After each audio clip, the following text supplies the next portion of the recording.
Boa tarde a todas e a todos. Nós vamos dar início à sexta do mês de outubro.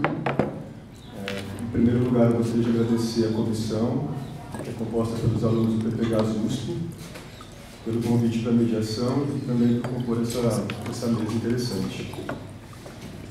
No caso, o tema de hoje é fixidez e fluidez na escrita antropológica. E teremos a presença na mesa da professora Maria Sueli Coffes, da Unicamp, do Departamento de Antropologia, e do professor Pedro Cesarino, aqui da casa. Eu vou ler a ementa, porque eu achei que nela tem questões interessantes para refletir o tema e que também foi baseado no que foi enviado para os debatedores. Depois eu vou apresentar cada um deles e passar a palavra para a professora. Há quem diga que um dos desafios da escrita em antropologia está associado à arte de deixar de fora. A ideia remete imediatamente a pelo menos duas dimensões. A primeira diz respeito à organização do material etnográfico e a segunda está relacionada ao desafio ético de definir o que dizer ou não sobre os nativos, entre aspas. Sobretudo, ao se considerar as implicações políticas e potenciais usos que esses trabalhos, teses, dissertações e relatórios acadêmicos oferecem. Os diários secretos de Malinovski tornaram tal escolha evidente, e a sua publicação trouxe à tona em tantas coisas o desajuste que pode haver entre as experiências etnográficas e os dados publicados. Não se trata, no entanto, de uma atestada de desonestidade antropológica. É preciso considerar, antes de tudo, a complexidade associada tanto ao trabalho de campo quanto à escrita etnográfica. Se a relação entre esses termos gerou bons debates, sobretudo associados à autoridade etnográfica, embora o fazer antropológico marcado pela autorreflexidade constitua o cerne da própria teoria, pouca atenção tem sido dada à escrita como processo, tanto ao longo da pesquisa de campo, quanto nos momentos de elaboração dos textos acadêmicos. Quais as relações e traduções possíveis entre ambos? Como não se perder na construção de pontes entre a experiência etnográfica e a escrita? Como amarrar os nós das teias percorridas? Embora seja um momento de consolidação e estabilização de uma experiência vivida, será possível tomar o processo de escrita apenas como registro? Ou a escrita pode ser potencialmente tomada como outra modalidade de experiência, ao expressá-la narrativamente e investi-la de sentidos inteligíveis a outros? Levar o processo de escrita a sério implica em considerar seu potencial criativo. O que acontece aos dados etnográficos, que também são registros escritos, quando os colocamos em diálogos com as teorias antropológicas? Dada essa ementa, eu gostaria de apresentar os participantes. Eu vou começar pela professora Maria Sueli Coffes. E pesquisando sobre o trabalho de ambos, eu achei interessante levar também a apresentação para o nível da escrita, e da escrita do modo como cada um se apresenta publicamente nos seus lares. Então, eu notei que a professora Maria Sueli Coffes, ela empreende uma narrativa em primeira pessoa, e eu vou ler ela. Antropóloga, professora titular do Departamento de Antropologia do IFISH da Unicamp. A antropologia é o campo de conhecimento no qual todas as minhas titulações foram obtidas, embora eu tenha me licenciado em História pela Federal de Goiás. A universidade tem sido o lugar das minhas atividades profissionais como antropóloga, enquanto pesquisadora e professora de antropologia comprometida com a formação de antropólogos, isto é, para citar livremente Strathern, com a reprodução criativa da antropologia, entre aspas. Nesta se sustenta o movimento da minha vida acadêmica e profissional. O que concerne as minhas pesquisas antropológicas, eu tenho mantido uma preocupação com a teoria antropológica e experimentação etnográfica, com pesquisas sobre temas distintos e em campos etnográficos distintos, como, por exemplo, a etnografia e a perspectiva biográfica, trajetória, experiência e narrativa, antropologia, estudos da cultura e teoria social, processos de diferenciação e reconhecimentos, que são temas concernentes ao campo de estudos sobre raça e gênero, ritual, cosmologia, associativismo e política, mais explícitos em umas, menos em outras. Três temas são constantes em minhas pesquisas: a relação entre narrativas biográficas e a etnografia antropológica. A pesquisa como experiência como método e relacionados à questão gráfica das pesquisas sobre esses temas, tenho me dedicado agora em cursos, seminários, conferências e publicações, retomando aspectos das pesquisas anteriores, mas já me abrindo para outra, em processo de preparação. Com alguns colegas, sedimentei áreas de pesquisa que se intitulam Modos de Conhecimento e Suas Expressões, experiências, narrativas e trajetórias, que se assenta na interface entre ciência, arte, ofícios e literatura. Criei com Fabiana Bruno no final de 2014, no Fiche de Campo, o Laboratório Antropológico de Grafia e Imagem, para incentivar pesquisas que aceitem o desafio de incorporar e discutir distintas grafias, grafismos e imagens. Sou licenciada em História pela Universidade Federal de Goiás, com mestrado em Antropologia Social pela Unicamp. Com trabalho entre nós, os pobres, eles e os negros. Iniciei o doutorado na Escola Superior de Estudos Avançados em Paris, onde obtive o título. E finalizei na USP, onde defendi a tese Mulheres, Diferença e Identidade. Obtive o título de docência através do curso no Unicamp, com a tese Uma Trajetória em Narrativas. As teses de doutorado de docência foram publicadas. Realizei um pós-doutorado em 1999 e 2000, na qualidade de professora visitante na Universidade Autônoma de Barcelona e na Universidade de Cambridge, entre novembro e fevereiro de 2006 e 2007. Sou membro da Associação Brasileira de Antropologia e publiquei 3 livros, um de 2015, um de 2001 e um de 2000. Os embates teóricos na relação entre os postos relacionais, narrativas biográficas e etnográficas. Essa é a descrição que o professor empreendeu no seu Lattes, que eu acho que é uma maneira interessante de pensar como cada antropólogo também constrói uma narrativa sobre si próprio, escrita na esfera pública. Em relação ao professor Pedro, é uma narrativa concebida em terceira pessoa e bem sucinta. Pedro Vinemar Cesarino é graduado em Filosofia pela Universidade de São Paulo, mestre e doutor em Antropologia Social pelo Museu Nacional. Desenvolve pesquisas em etnologia indígena, com ênfase em estudos sobre xamanismo, cosmologia, tradições orais, tradução e antropologia da arte. Obrigado. Realizou um pós-doutorado no Departamento de Letras do Departamento da Universidade de São Paulo, foi professora adjunta de Antropologia da Arte no Departamento de História da Arte da Universidade Federal de São Paulo e atualmente é professora do Departamento de Antropologia da USP, na área de pesquisas de antropologia das formas expressivas. É pesquisadora do Centro de Estudos Ameríndios e, além disso, eu acrescentaria que suas pesquisas recentes tratam da relação entre antropologia e arte, bem como de artes verbais ameríndias, pensadas por meio da etnografia, etnopoética e etnolinguística. Além disso, o professor Pedro também lançou recentemente um romance intitulado Rio Acima, pela editora Companhia das Letras. A história é composta por uma narrativa em primeira pessoa empreendida por um antropólogo que realiza sua pesquisa de campo na Amazônia. Dado essa abertura não tão convencional, eu levei em consideração o processo de escrita e de apresentação de cada um de vocês publicamente. Eu vou dar a palavra para a professora Maria Solikovs, agradecendo a sua presença e a disponibilidade de estar aqui conosco hoje.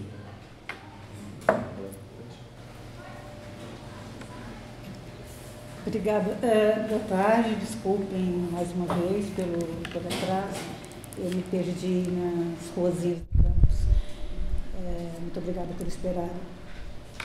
Eu fiquei um pouco constrangida no começo, porque de repente eu própria tenho que me analisar, né? Porque eu não imaginava que a minha escrita estaria sob foco de análise também, né? De como eu me apresento da minha própria narrativa. Deveria, né? Deveria por dever de ofício, mas não fiz isso. E eu, de fato, resolvi fazer algo que contraria as intenções de quem me convidou. E eu quero também me desculpar por isso, né? Eu tenho aqui, eu recebi o que você leu, né? Sobre a apresentação, mas também me dizia, fale sobre as suas experiências de pesquisa. Eu sou absolutamente infiel, então eu fiz, para cada etapa acadêmica, eu fiz uma pesquisa distinta da outra, né? Eu não sou uma especialista. Então eu fiz pesquisa no meu mestrado sobre um tema, como você leu aí, e fui fazer a minha livre docência em outro, e depois outra pesquisa. Então são temas muito variados. É claro que eu retenho isso que você falou, né? De uma... Eu não tinha me dado conta que eu escrevi na primeira pessoa. Bom, tudo bem.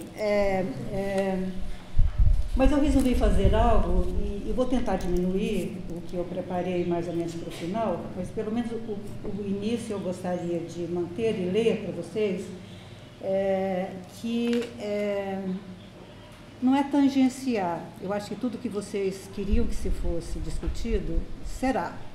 Né? Mas eu não vou fazer uma análise da minha própria trajetória em função das questões que foram levantadas. eu vou pensar o campo de conhecimento no qual eu me situo, né, que é a antropologia, aberta, né, para as questões da escrita. Tá? Então, eu vou fazer um tanto de deslocamento e talvez demore um pouquinho mais do que me disseram do tempo que usasse, né, que for os 20 minutos, mas não será muito mais. A hora que eu ver que está ultrapassando muito, eu paro para escrever. Tá? E aí passo a palavra para vocês. Né? Então, o início vai ser lido mesmo, até eu chegar no ponto que eu acho que eu não preciso ler mais. Então, o apêndice segundo... e vou fazer uma coisa bem convencional, eu vou citar clássicos, tá? Então, que é bem experimental, aliás, hoje. O apêndice segundo do livro Coral Gardens tem um título curioso, traduzido literalmente, aspeio, Confissões de Ignorância e de Falhas. Confessando que desde os Argonautas, Malinowski se dera conta de que escreveram um capítulo sobre o método, mas não apontaram os erros, as lacunas da sua pesquisa, e que prometera a si mesmo não repetir tal erro. Para não interromper a narrativa de interesse mais geral com essas informações reflexivas, que seriam importantes apenas aos especialistas, a escolha do Malinowski foi um apêndice, que ora parece um prestar de contas de quem não observou devidamente, de que ele não observou devidamente, de que não perguntou, a falha em não organizar as informações enquanto ainda estava em pesquisa de campo, os gráficos não feitos, as fotografias aleatórias e não sistemáticas como meio de descrição, deixando-se levar muito mais pelo dramático, pelo excepcional, pelo extraordinário. Por exemplo, a foto de 12 homens sentados em frente à cabana é semelhante a uma foto dos mesmos 12 homens no trabalho do jardim. A imagem anula, portanto, os contextos distintos com a mesma pose. Finalmente, diz ele que não teria analisado mais aprofundadamente a presença europeia na deterioração do poder do chefe. As influências dos missionários, dos comerciantes, da introdução de implementos agrícolas na agricultura, o que, diz o Malinowski, indicaria mais um compromisso com a visão de um nativo original do que com aquele que ele interagia e via modificado pelo contato cultural e pela mudança. Mas, na revelação dos limites de seu método, os erros, os enganos, as dúvidas, as dificuldades de tradução, o tom da escrita de Malinowski nessas revelações de erros... Desculpe, tirar o som daqui.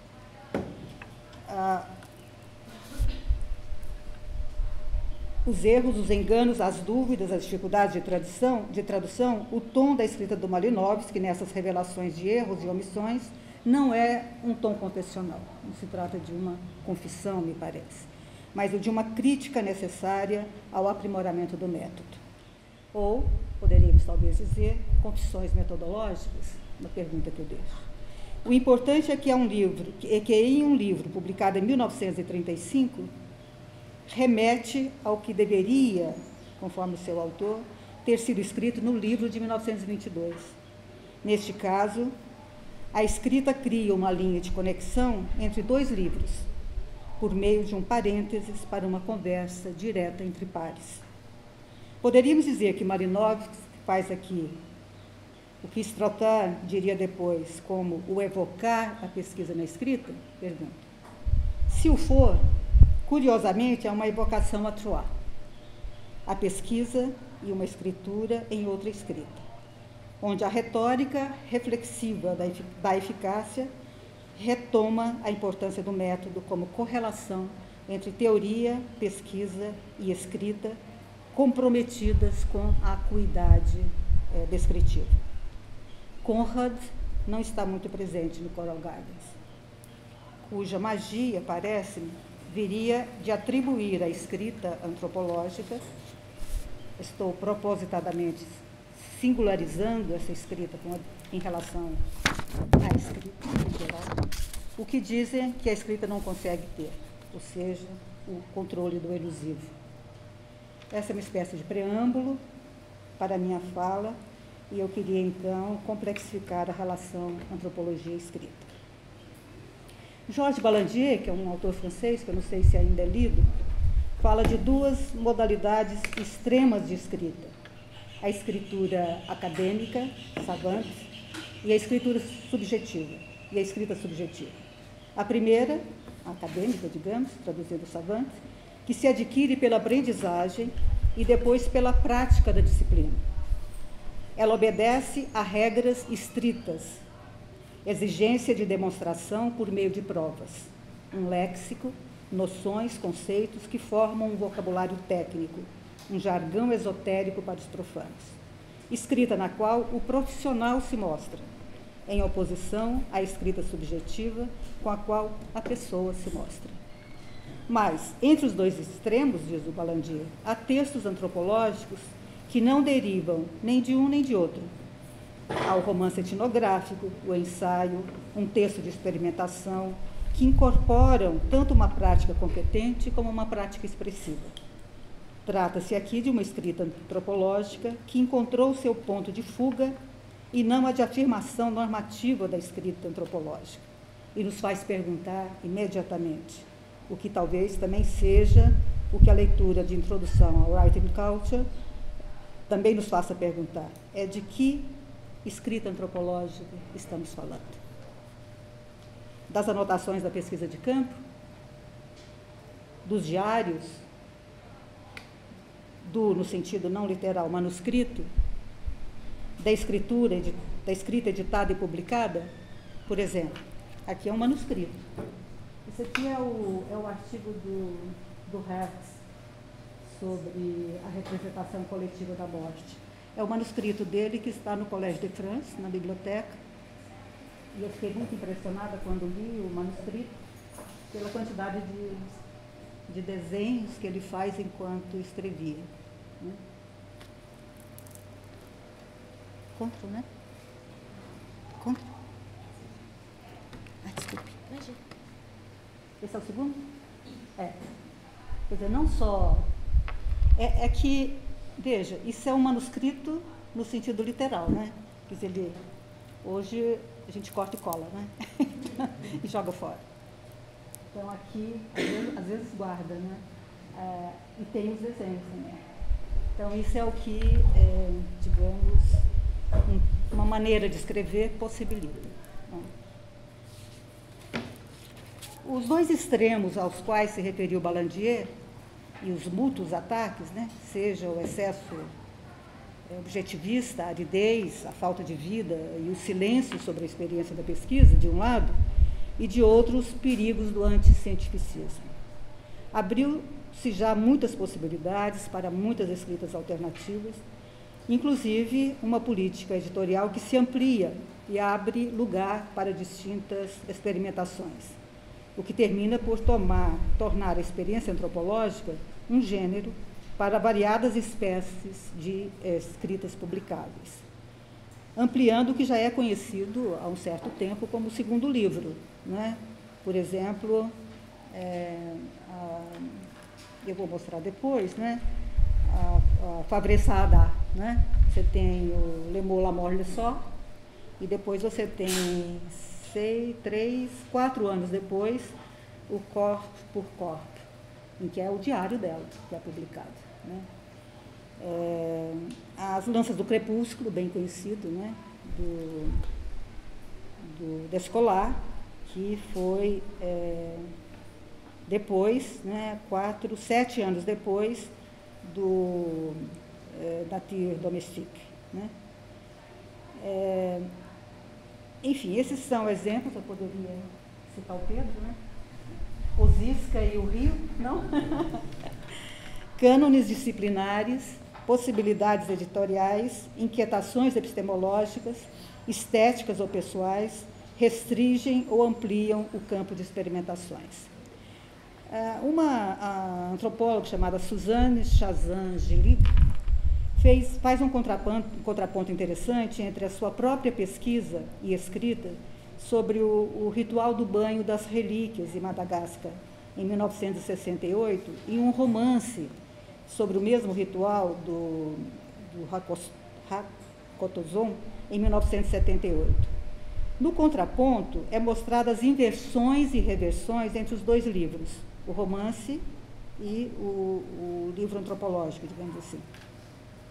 Suzanne mostra como um cânone de observação controlada e da importância de analisá-lo, levando em conta a conjuntura, leva para notas de rodapé o que no romance ganha relevância. Então, o que era nota de rodapé no texto antropológico, digamos assim, torna-se relevante no romance. Além de que no romance, o que é tratado como mito, ele se torna, no outro, torna-se um sonho inacabado. E um enredo vai esconder o ritual focalizado no primeiro.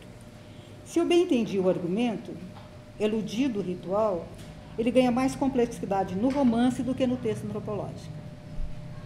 Depois deste contraponto, a Suzanne vai opor ambos a uma pesquisa e escrita de 1990, quando a antropóloga que o escreve implicou-se pessoal e diretamente com a população local, com o grupo local. Em grandes linhas, né, ela faz, além da distinção escrita antropológica e escrita literária, aquela escrita comprometida, né, engajada, colaborativa, como quiseram, e outros desdobramentos, né, e que torna o tema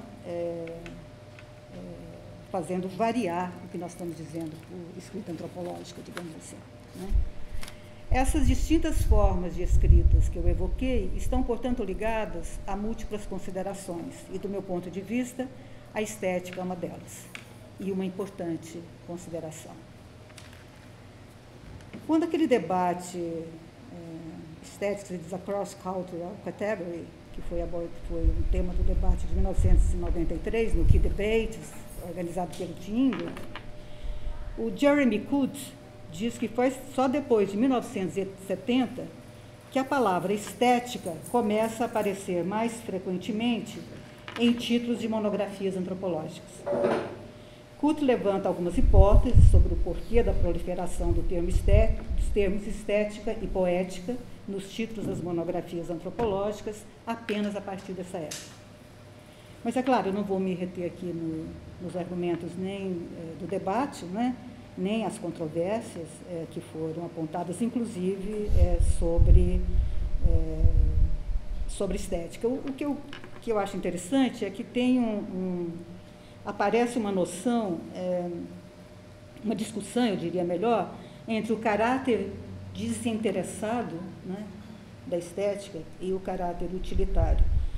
E, curiosamente, isso está nos clássicos antropológicos. Por exemplo, outra vez, né, o Malinowski, no Coral Gardens, quando ele remete à concepção de beleza na colheita e na exposição dos tubérculos entre os trobriandeses. E ele diz ali que os trobriandeses concordariam com a concepção de beleza do Stendhal, ou seja, a beleza como promessa de bem-estar, contrariando a concepção de contemplação desinteressada que ele atribui ao Kant.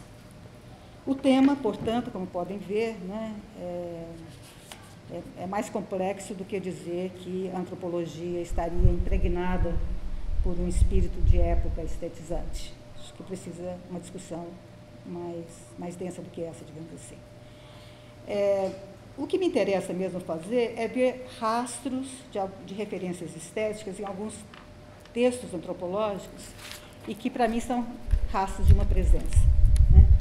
Assim, se eu tivesse que dar fazer uma epígrafe imagética para essa minha apresentação, ela seria aquela inesquecível evocação do Fraser no Ramo Dourado, né? E eu cito: quem não conhece o quadro de Turner sobre o ramo de ouro? A cena banhada do brilho dourado na imaginação com que o Turner impregnava e transfigurava, ou até mesmo a bela paisagem natural, é uma visão onírica do lago silvestre de Nemi, espelho de Diana, como era chamado pelos antigos. Fraser continua, e com suas palavras escritas, ao lado de uma reprodução do quadro de Turner, nos vemos simultaneamente no quadro do Turner e no lago de Nemi, onde, convidados por Fraser, vislumbramos a própria Diana nas páginas do livro The Golden Dawn. Ou seja, essa contiguidade cria também um efeito de simultaneidade, e é um dos bons desafios da grafia antropológica. Eu faria aqui um parênteses, porque é um livro muito ilustrado, né? Com muitas ilustrações. E raramente ele é um exemplo, como não se trata de fotografias, né? Necessariamente, não sei se tem fotografias, mas de pinturas, né? Há muitas pinturas, Caravaggio e vários outros, né? Não sei por que não se faz referência ao Fraser quando se fala do uso da imagem em antropologia. Mas, enfim, fica aí a pergunta, né? Então, o que eu quero dizer é que o quadro do Turner compõe com a escrita de Fraser para a descrição do Lago de Nemi e do Ramo Dourado, que levará o tema da magia, do conhecimento e da política, como vai depois retomar o Salles com o tema da morte, do Deus e do rei. Então, o ponto de vista da minha fala é que o Estatuto da Descrição, compreendido como uma composição, é um assunto problemático, onde a escrita seria, então, um dos componentes. Seja porque a descrição deveria manter a insatisfação como uma descrição das coisas, como as conhecemos, como, aliás, recomendava o Dom Juan ao falar de parar o mundo, e que foi retomado pelo Wagner, ou ainda, para citar Stratton, pela necessária tarefa de se criar um mundo paralelo ao mundo observado através de um meio expressivo. No caso da Stratton, o texto escrito, pelo menos naquele momento em que ela escrevia esse texto.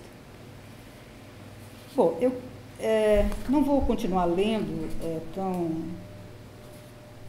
como eu fiz até agora, mas queria lembrar, então, que essa relação entre pesquisa e experimentação textual, ela pode ser bastante criticada. Por exemplo, dizer que a escrita tem que ser uma descrição social e não um texto literário. Por exemplo, é uma das polaridades que pode aparecer, né? Ou que você tem uma imersão, isso a estratégia fala bastante, né? Da imersão, mas também, né, a alternância, né, entre e trocas de perspectivas entre o lugar da imersão, o lugar da pesquisa e o momento da escrita. Por isso que a noção de momento é importante, né? Mais de tempo do que estou aqui, como é que é? Estive lá, estou aqui, enfim, coisas mais desse tipo, né? Ou seja, para o caso da Stratton, a escrita seria ela própria um campo, né? E uma atividade distinta. E, em alguns momentos, ela escreve escrita, entre parênteses, análise, né? Agora, o que ela também chama atenção é que esses dois campos, embora relacionados, têm também a sua dinâmica e a sua trajetória, né? E que um vai exercer sobre o outro, né, em vários momentos, né, trações, né, sobre a direção do etnógrafo. Então, marquemos, então, que há uma tensão entre descrição da escrita antropológica, que é uma das questões que eu acho que vocês tocam no conjunto de perguntas que fazem, né? Quer dizer, como é que o campo, né, como é que se faz essa passagem, ou se expressa, ou se descreve, se narra, enfim, né, para a escrita, né?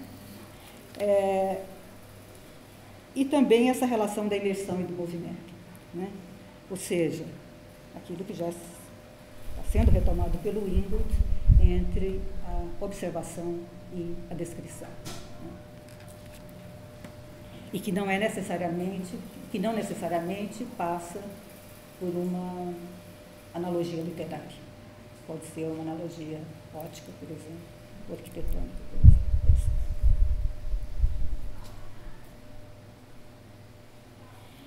Um bom exemplo dessa disputa, digamos, né, dessa controvérsia, é a crítica que o Rodin faz do writing culture, né?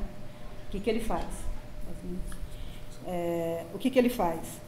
Ele vai analisar o Malinowski, mas não do ponto de vista nem do diário íntimo, que é sempre uma referência, né? O diário íntimo do Malinowski, mas ele vai fazer uma crítica do ponto de vista das anotações de campo do Malinowski. Particularmente, são 12 cadernos só sobre as anotações de campo do período da primeira pesquisa, quando logo depois ele escreve o Baloma, né? Então, o que ele faz? Ele vai parar sobre uma escrita antropológica, mas só que são as anotações de campo. E ele vai notar nessas anotações como é que o Malinowski anota a sua própria pesquisa, inclusive usando caneta de outra cor, né, para grifar Baloma, etc., né? Então, eu volto àquela pergunta, né, se essa escrita de campo, ela também não é uma escrita antropológica, né, ou se só aquela escrita, né, supostamente já editada. Ou seja, o que o Rodin vai enfatizar, né, é que a escrita, né, ela não é um artifício retórico.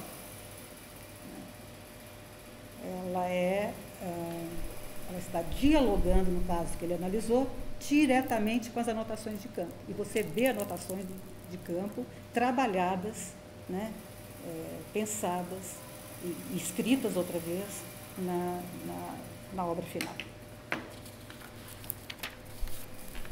Bom, eu vou passar também, vou deixar de ler também uma série de rastros que eu fiz na relação quando a Ruth Benedict, por exemplo, estava escrevendo Patterns of Culture e estava, ao mesmo tempo, procurando nas ondas, né, The Waves, da Virginia Woolf, como é que aquela obra da Virginia Woolf poderia inspirá-la, né, ao desejo que ela tinha de expressar, essa é a frase dela, uma cultura em uma única frase. Então, veja, né, quer dizer, os antropólogos não só fazem pesquisa de campo e escrevem, né? Há uma experiência aí, para dizer, como o Weber já disse, se não me engano, da classe operária, né? Ou dos capitalistas, acho, eu me confundi com o Weber, sobre os capitalistas, de que eles também vão ao cinema, eles também vão aos museus, né? Etc, etc. E poderíamos dizer que os antropólogos também, dependendo, né, se compartilham como é que o Roy Wagner chama, de uma cultura casa de ópera, né? Vão ao museu, assistem exposições, tudo isso vai compondo essa experiência junto com a pesquisa de campo e que vai, né, de certa maneira, estar presente na escrita, né? Isso aconteceu do Bateson também, e ele faz, inclusive, referência no Naven, né, ao livro que o inspirava, mas que ele ficou extremamente incomodado, né, de não dar conta de fazer isso com a pesquisa dele, né, desde a Jane Austen até outros que ele cita, né. E há mesmo quem diga que o double bind, né, o duplo vínculo, teria se tornado mais claro para ele, né, quando ele viu aquela peça Longa Jornada, Noite Adentro. Então, foi uma peça de teatro, digamos, que, né, tornou mais evidente para ele um conceito que é fundamental para o Bates, né, na teoria do Bates.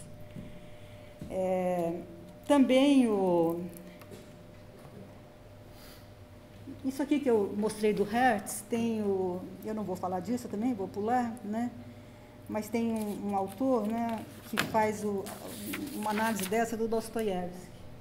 Então, a escrita do Dostoiévski é, de fato, né, quer dizer, ele desenhava os personagens, ele compunha os personagens por imagem, ele ia compondo os personagens, e isso no meio da escrita. Então, é uma escrita desenhada que ele inventou. E que, na análise do Barthes, ela não se parece com outras escritas de escritores, né? Ela é uma expressão gráfica muito, muito particular do Dostoiévski, né? tem rostos, retratos, etc. Enfim, finalmente eu queria trazer uma outra, quase final, quase terminando, que é a questão da visibilidade e da invisibilidade, né? Ou da evidência e da invisibilidade, que também acho que tem a ver com algumas das questões que foram postas aqui, né? Nessas perguntas, né? Afinal, o que você traz do campo para a escrita, né? O que estava visível para você, né? Essa é uma questão que me interessa muitíssimo, né? E ela já, digamos, me colocou um problema quando eu li numa entrevista que o Lévi-Strauss dá ao Didier Ribon, e lá, mais ou menos no final, o Didier Ribon pergunta para o Lévi-Strauss, né? Ao dar a uma coletânea de artigos o título O Olhar Distanciado, o senhor tinha a intenção de manifestar seu distanciamento da sociedade em que vivemos? Pergunta o Didier Ribon. E ele responde, é um título que eu tomei de empréstimo do japonês, que me ocorreu ao ler Ziami. Sabe aquele que criou, pelo menos, não sei se criou, mas escreveu muito sobre o teatro novo, né? Ele diz, Ziami, que para ser bom ator é preciso ver-se a si mesmo da mesma forma que os espectadores nos observam, e usa a expressão olhar distanciado. Achei que ele interpretava muito bem a atitude do etnólogo ao observar sua própria sociedade, não como a ver como membro dela, mas como haveriam outros observadores postados longe dela no tempo e no espaço. Esse Ziami, ele foi recentemente aproximado ao Merleau-Ponty, né, a quem, aliás, o Lévi-Strauss dedicou o Pensamento Selvagem, né, por um autor chamado Schriever, que vai aproximar o Ziami às discussões do Merleau-Ponty sobre o visível e invisível, pela noção de Yugen, né? Ou seja, algo assim, simplificando, que nós não encontramos a beleza na coisa em si, mas no padrão de sombras que uma coisa contra a outra permite criar. Bom, então, eu falaria um pouco mais sobre isso, citando alguns outros autores, né? E vou citar só o Roy Wagner com o Coyote lá, né? O Coyote Anthropology. Então, o Roy pergunta, então, por que percepção é um fake? Né? Why is perception a fake? Né?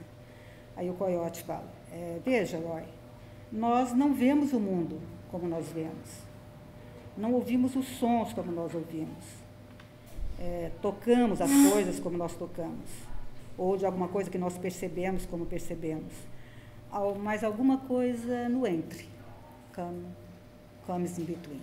Né? Bom, então eu fui, de certa maneira, trazendo aqui algumas citações, como, por exemplo, um livro que eu conheci recentemente, do Deleuze sobre a pintura, né? Em que ele vai indagar sobre o tempo pictórico, que é o ato de pintar antes que o pintor comece. Então, isso também entra nesse, né,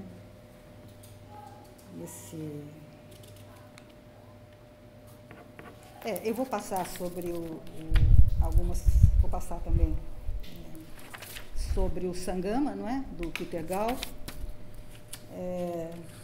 que eu recomendo que vocês leiam, porque é fascinante, né?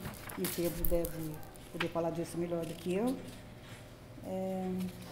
E aí, finalmente, né, eu queria só mostrar isso e já termino, viu? Isso aí era só para... Eu queria explorar um pouco mais para vocês como uma coisa é ler a Fabrice Saada quando ela está descrevendo, tá? Né?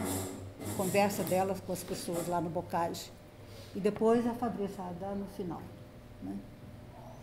Então, que a escrita também se transforma dentro do próprio livro, né? Esse é o livro dela, né, que foi editado, é o diário de campo dela. Né?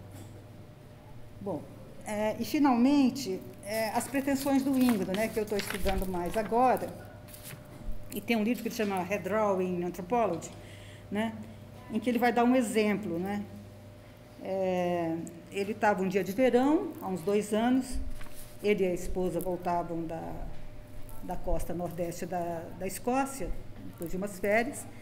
Aí eles pararam num lugar que era muito bonito, e às margens de um rio que tinha uma ponte. Então, os dois pararam na ponte. E tinha uma visão incrível, diz ele, de uma cachoeira. Aí ele fala o seguinte, eu vou espiar agora. A nossa atenção foi arrebatada pelo seu tumulto da cachoeira. Quando a minha esposa avistou o que parecia um raio prateado atirado para cima, desafiando as águas que mergulhavam e desapareciam na espuma. Eu não notei, mas antes que eu tivesse tempo de lamentar a minha falta de atenção, houve outro. Dessa vez eu estava alerta e o vi. Logo depois houve outro e ainda outro. Foi uma visão fascinante e guarda a impressão até hoje. Estávamos, claro, assistindo salmões fazendo seu caminho rio acima em direção ao seu campo de desova. Eu poderia desenhar o que eu vi assim. Esse é o desenho que ele faz. E aí ele fala, bom, você poderia me dizer, ele falando, isso não é lá grande coisa, é apenas uma linha. Entretanto, quando você terminar de ler este livro, continua ele dizendo, espero que você concorde que há mais nessa linha do que tudo posto junto. Se você apenas olhou para ela, não há nada muito para ver. É preciso olhar com ela. O movimento que descreve a minha própria observação de como assisti o salto dos salmões da cachoeira.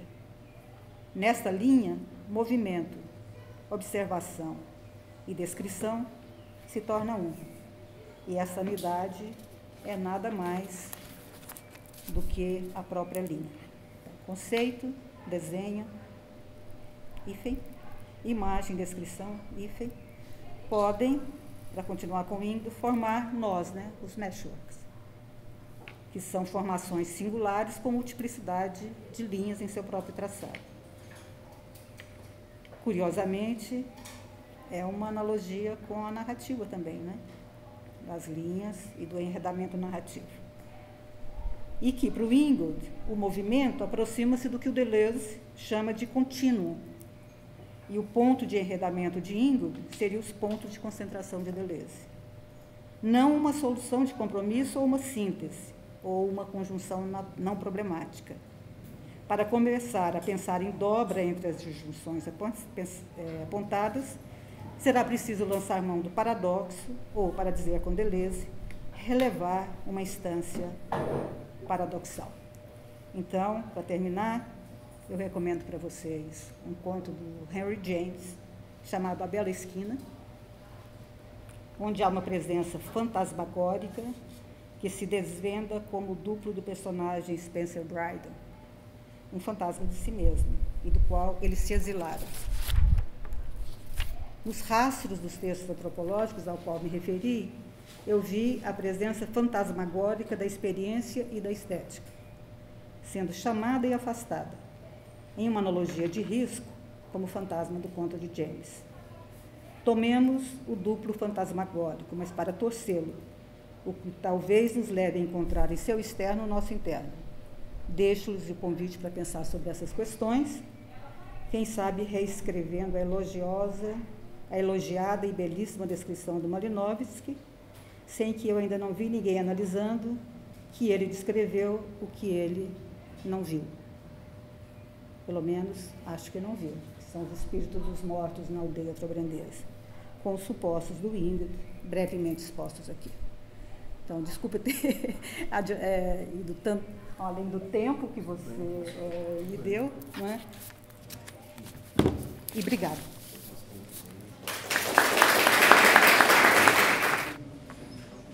Boa tarde. Queria agradecer o convite para poder falar nesse debate, com essa proposta muito instigante. Também me desculpar porque eu estou com um problema de horário hoje, então por volta das 4h30 preciso sair estourando das 4h30. Se vocês quiserem continuar a seguir, eu punir. E, bom, falar depois dessa apresentação maravilhosa é difícil, né? Acho que ela já colocou grande parte das questões que poderiam ser ditas sobre esse assunto, né? De uma maneira muito erudita, muito detalhada. Eu não tenho propriamente uma apresentação desse tipo para fazer, né? Eu organizei muito mais alguns temas, algumas questões para debate do que qualquer outra coisa, né? Então, eu vou falar um pouco desses pontos. Alguns desses pontos, evidentemente, vão retornar, né, ao que acabou de colocar aqui, né? Espero que criem ecos, né, para que a gente possa conversar daqui a pouco. Também não vou falar da minha própria experiência, mas sim de questões gerais. E eu queria começar por uma questão que é a seguinte, né? Eu acho que, de alguma maneira, toda essa discussão sobre a passagem entre a escrita etnográfica e ou a escrita antropológica, etc., passa por mim por um ponto essencial, que é a questão do pacto etnográfico, como colocada pelo Frissobert, né, na Queda do Céu. Me parece que essa é a questão central, né? Ou seja, se não houver um pacto etnográfico, não faz sentido produzir esse tipo de discussão ou qualquer outra, evidentemente, em antropologia, né? A questão é, vamos pensar o pacto etnográfico na diversidade, né, de sujeitos, de assuntos, de práticas, de contextos com os quais antropólogas lidam, né? Se você está trabalhando com povos indígenas, isso é mais ou menos evidente, né? Mas isso não é evidente se alguém aqui tiver coragem de fazer uma etnografia sobre a bancada da bala, por exemplo, né? Porque isso seria necessário, né? E duro. Porque o pacto etnográfico é, sobretudo, uma postura ética, né? Uma garantia, né, de que o conhecimento que se produz se dá através, né, de uma fidelidade com o outro, né, com os seus interlocutores, os sujeitos de pesquisa, especificamente no caso de populações ou de coletivos historicamente marginalizados, né. Esse pacto consiste em garantir, em fazer com que essas pessoas tenham, como dizia o Eduardo Rios de Castro, a sua autodeterminação ontológica, né, ou seja, garantir a possibilidade de existência de mundos que foram soterrados justamente pelo processo colonial.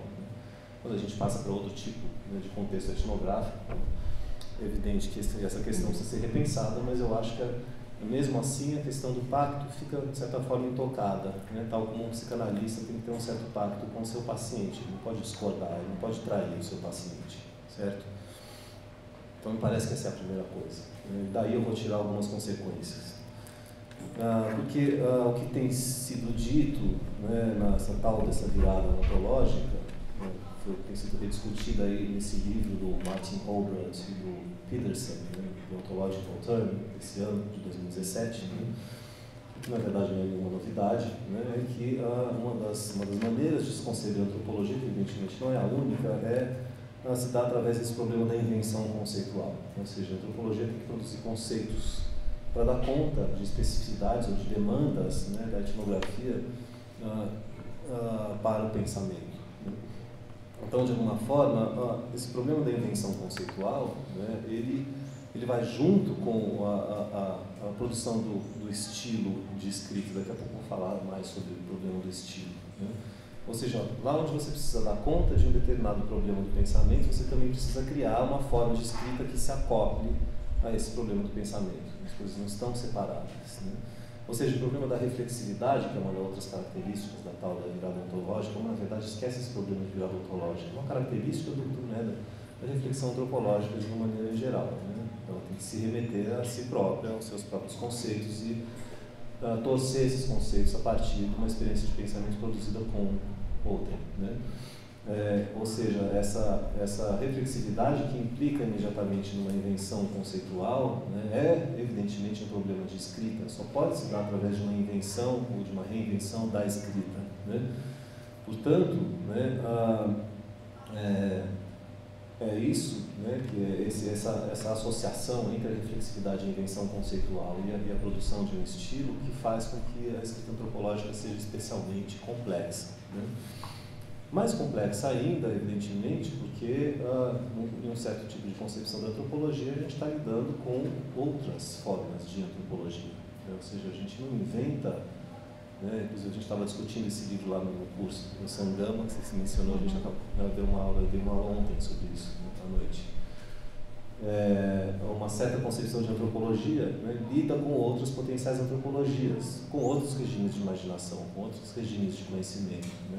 Então, o objetivo não é simplesmente produzir, né, uma visão de sobrevoo, como ainda é também uma forma de se conceber antropologia, por exemplo, no cognitivismo francês, né?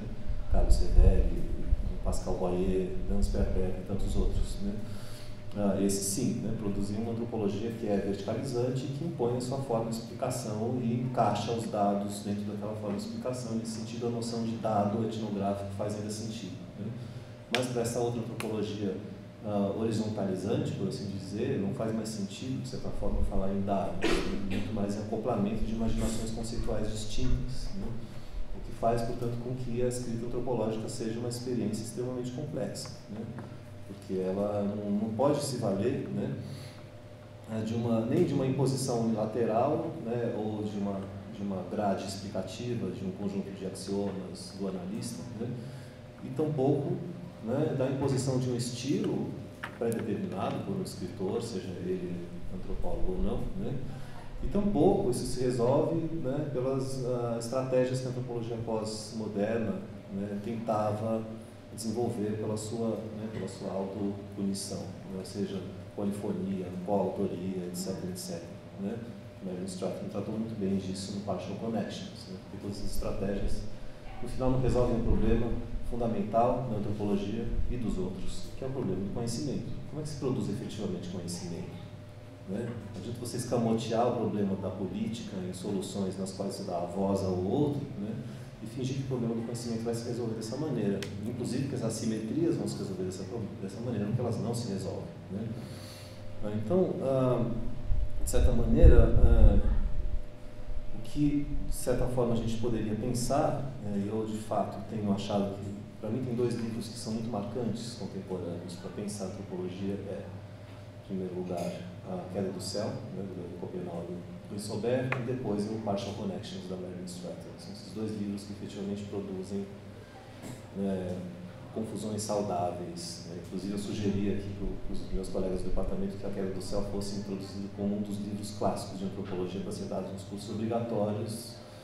Só uma colega concordou enfaticamente comigo, os outros todos ficaram quietos. Não nos pronunciaram, acho que eles devem estar pensando no assunto, espero que pensem bem. Né? De fato, esse livro já se impõe como um clássico. Né? Então, o que poderia produzir essa antropologia, né, voltada para uma forma, para uma imaginação conectiva, digamos assim? Né? De cara, né, se a gente for levar em consideração a lição da Merlin Stratton, que é também um desafio extremamente complexo no Partial Connections, implica em reconhecer a existência de uma complexidade. Talvez isso tenha a ver com, eu preciso pensar melhor nisso, mas talvez isso tenha a ver com o problema dos meshworks. Como é que você traduziu os meshworks? Meshworks, eu mantive para fazer distinção com o network. Os novelos. Novelos, sei lá, do Tim Ingold. Né? Ou seja, não dá para você simplesmente reduzir a escrita antropológica a uma posição só, ou um primado teórico, não vou fazer uma análise cognitivista, ou uma análise psicanalítica, ou isso ou aquilo, um determinado fenômeno, né? É sempre um partido de sobrevoo. Né? A complexidade etnográfica envolve N posições possíveis, envolve tudo aquilo que efetivamente produz um problema para o conhecimento. Né? E por isso também ela envolve o tal do método merográfico, né, sobre o qual Merlin Stratton fala, o estabelecimento de conexões parciais com regimes de imaginação distintos que são postos em relação num determinado momento e uma determinada experiência. Né? Os nossos, que são diversos, né? Isso que estava falando aqui disso, né? Ou seja, se um antropólogo ou um antropólogo tem as suas próprias referências, se ele é um leitor de Dostoiévski ou de matemática ou disso, daquilo, né? Ele vai trazer essa complexidade, né? Para lá. Você vai trabalhar com um xamã ameríndio, que seria o caso clássico, né? A figura conceitual clássica desse debate, mas que evidentemente não é única. Esse xamã já também tem as suas diversas outras complexidades que entram em jogo na hora de se produzir uma experiência, né, de pensamento. Né? Então, é evidente que a gente está lidando com parcialidades das mais diversas, porque toda operação criativa, toda operação reflexiva é sempre parcial. Né? E a questão é como conectar essas parcialidades, como fazer com que elas efetivamente apareçam no texto, né? Ao invés de escamotear essas parcialidades a partir de um partido específico, né? E é claro também que, nesse sentido, toda a escrita, toda a operação de pensamento é parcial, ela também é, evidentemente, autoral, né? Então, existe, né, é impossível, né, como imaginava a antropologia pós-moderna, fingir que o autor não existe, né, o autor, o antropólogo branco acadêmico, falogocêntrico, etc., né? Existe uma dimensão de autoria, a gente tem que pensar nisso, na verdade, em termos mais complexos, talvez com o Foucault, né, daquela conferência, o que é um autor. O problema da função autor é muito diferente do problema da autoria individualizada, como a gente ainda pensava o problema da autoria, né? Existe uma função autor específica da escrita etnográfica. Vou falar escrita etnográfica e com isso vocês entendam também escrita antropológica, porque para mim as coisas não têm esses níveis, não faz muito sentido, né, estabelecer uma diferença radical entre esses dois níveis, né? Existe uma função autor específica desse regime de escrita, né, que é uma função, para usar o vocabulário da Dana Haraway, ciborgue, né, uma função da conexão, da acoplagem de capacidades, né, para produzir um corpo híbrido ou coisa do gênero, né? Então, isso é interessante, né, porque acho que é exatamente assim que se reconhece, inclusive, a vocação política da escrita antropológica, né, que ela faz com que essas partes se acoplem, né, sem que uma se sobreponha na outra, uma pretenda supostamente sair, né, de jogo para dar voz ao outro, uma espécie de hipocrisia relativista ou coisa do gênero, né? Ao contrário, né, a vocação efetivamente política é aquela que produz uma forma de aliança, né, da imaginação conceitual que se transforma também numa aliança política, né? Então, é por isso que eu não entendo exatamente, né, a escrita antropológica ou a escrita etnográfica como uma compilação de dados. Você pega os seus dados, depois você quem? Né? Começa por aí. Quem é o sujeito dessa operação? Qual é o regime de enunciação que está em jogo? Não existe mais, faz mais sentido falar em você. Você, enquanto sujeito, vai lá e edita, né, como se os dados fossem uma matéria bruta, inerte à sua disposição, né? Talvez fosse uma noção, né, machista de se conceber, ou masculinista, né, de se conceber a etnografia, né? Não existe dado exatamente, existe um registro de uma experiência, né, que implica, né, numa forma de num pacto, né, e esse registro impõe a sua própria escrita, ele impõe o seu estilo, né? Então, por exemplo, isso é muito diferente, né, de uma preocupação que talvez a gente tenha, talvez vocês que estão começando, né, estão às voltas com dissertação, com tese, etc., uma preocupação com a beleza. Está bonito, meu texto está bom, está bem escrito, né, tá belo, não é esse o problema, né? Acho que a gente tem às vezes uma referência do que é um texto bem escrito na antropologia equivocada. O que é um texto bem escrito? Geertz, né? Para mim, o texto Geertz é um texto pedante, não é um texto bem escrito, é um texto livresco, com citações eruditas, cita fulano, cita Beltrano para mostrar que você é um antropólogo culto. Não é bem esse o problema, né? Ou seja, a questão não é se produzir um texto bonito e erudito, mostrar a sua erudição, mostrar que você está além. A questão não é essa, né? Portanto, a imposição, né, de um estilo específico de um trabalho é algo que deve vir a partir da problemática que aquele registro e aquela experiência traz, né? Ou seja, o estilo tem uma perspectiva imanente, por assim dizer, né? Ele surge da experiência, ele não é o autor que impõe o seu estilo para qualquer experiência que for, né? Então, no livro A, B, C ou D, aqui você vai reconhecer aquele mesmo estilo, porque o autor X impõe aquele seu estilo. Não estou dizendo que esse tipo de procedimento é errado, né? Estou simplesmente dizendo sobre aquilo que me interessa mais, né? Lévi-Strauss impõe o seu estilo, você reconhece um texto de Lévi-Strauss em qualquer obra, certo? Tem um estilo muito claro, né? Mas, ao mesmo tempo, as mitológicas só existem porque o estilo do pensamento mítico se impôs para Lévi-Strauss, assim como também se impõe para os próprios narradores, né? Porque os mitos pensam a si mesmos, a respeito dos homens, etc, etc, né? Então, não é tão simples dizer que Lévi-Strauss tem um estilo assimétrico, né? Porque a própria, né, a obra máxima dele é se dá através, né, de uma conexão de estilos de pensamento, mais do que de estilos de escrita, né? E isso é o que efetivamente produz uma torção que faz com que a etnografia ou a antropologia sejam interessantes, né? Sejam propriamente vertiginosas, sejam capazes de revelar uma complexidade no sentido da Melvin Stratter, né? Quando você mostra, você consegue perceber, ou consegue dar vazão, né, para um estilo que se impõe, né, através de uma forma de experiência específica. Como eu estava falando disso, né, pensando sobre esse problema do estilo, eu lembrei de uma definição de estilo de um poeta português, para mim é um dos grandes, é o Herberto Helder, se não ouviu falar, com 2 H's, que eu não ouvi falar, que já faleceu, mas é provavelmente o poeta mais importante da língua portuguesa contemporânea. É um livro que se chama Os Passos em Volta, publicado pela editora Azul. Ele diz o seguinte: há felizmente o estilo. Não calculo que seja? Vejamos. O estilo é um modo sutil de transferir a confusão e violência da vida para o plano mental de uma unidade de significação. Faço-me entender? Não? Bem, não aguentamos a desordem estuporada da vida. Eu vou repetir: o estilo é um modo sutil de transferir a confusão e violência da vida para o plano mental de uma unidade de significação. Né? A etnografia, a experiência etnográfica é isso, né? Ela é uma confusão, né, violenta da vida, né, das mais diversas formas possíveis, e em algum momento você tem que transferir isso para um plano mental e produzir uma unidade de significação. Né? Isso se faz através de um estilo, é o estilo que produz esse transporte, né, da experiência da vida para uma escrita em busca de sentido. Né? A grande questão da antropologia é que esse transporte não é feito sozinho, certo?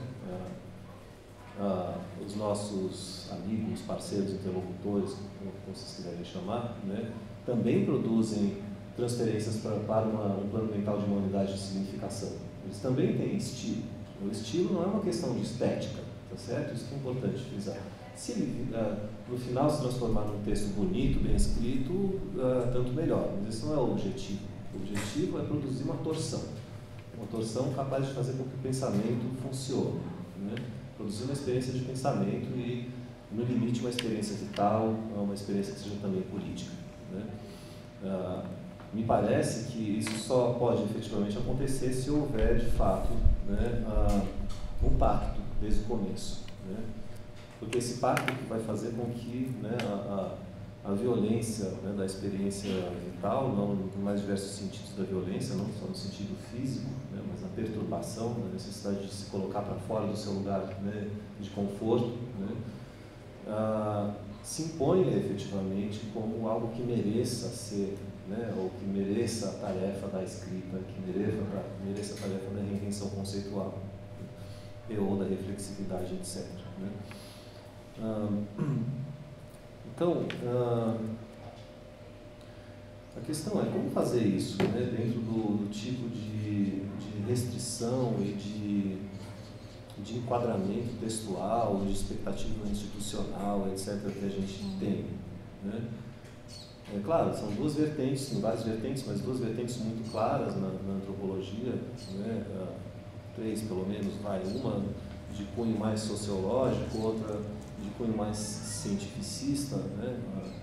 Como essa linhagem cognitivista sobre a qual eu falei, né? E uma outra que é mais filosófica ou ensaística ou coisas do gênero. Né? Essa é a minha, eu concebo mais nesse lugar. Né? Ou seja, essa forma, né, de produção, de concepção de um estilo, né, ela é muito mais palatável, por assim dizer, ela se acomoda muito mais bem numa aproximação com o ensaio, com a escrita ensaística, né, ou com a escrita literária, né, do que com a linguagem tradicional do paper acadêmico, que é uma linguagem, né, da clareza, da objetividade, etc. Né.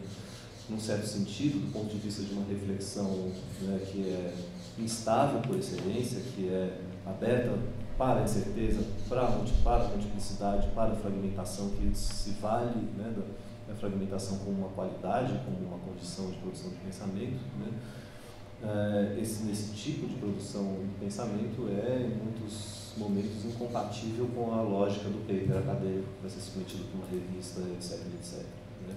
Esse é um desafio que eu pessoalmente vivo muitas vezes, porque você tem que publicar com a nota da CAPES do programa, não sei o que lá, tem que publicar na revista XYZ, aí o parecerista enche a sua paciência, porque você precisa dizer logo no primeiro parágrafo o que você vai fazer, aí todo mundo já leu o primeiro parágrafo, não precisa ler o resto do texto. No primeiro parágrafo, né, o autor já disse que ele vai fazer, você pega o primeiro e o último, né, e o resto não importa. Né? Então, esse tipo, né, a gente estava falando disso no curso lá, né, você constrói um texto que você vai ler uma vez e nunca mais você vai tocar naquele texto ao longo da sua vida. Né? Você não produz um texto que tem uma densidade própria, que são os textos nos quais a gente foca. Né? A Queda do Céu é um exemplo desse tipo de texto. Né? É um texto que se impõe, porque é um texto que te obriga, né, a produzir uma reflexividade, etc., no qual você vai voltar diversas vezes ao longo da vida. Né? Você falou, te agradeço por ter lembrado do livro do Deleuze sobre pintura, né, que talvez com isso consiga chegar um pouco mais no ponto. Né? Ele faz ali uma diferença nesse livro sobre dois conceitos, a noção de clichê e a noção de diagrama, né, na pintura. Então, uma pintura clichê e uma pintura diagrama. Né? Uma pintura clichê é aquela que repete um tema conhecido, do tipo, você pôr do sol na praia com as canoas, você encontra na Praça da República, coisas do gênero. Né?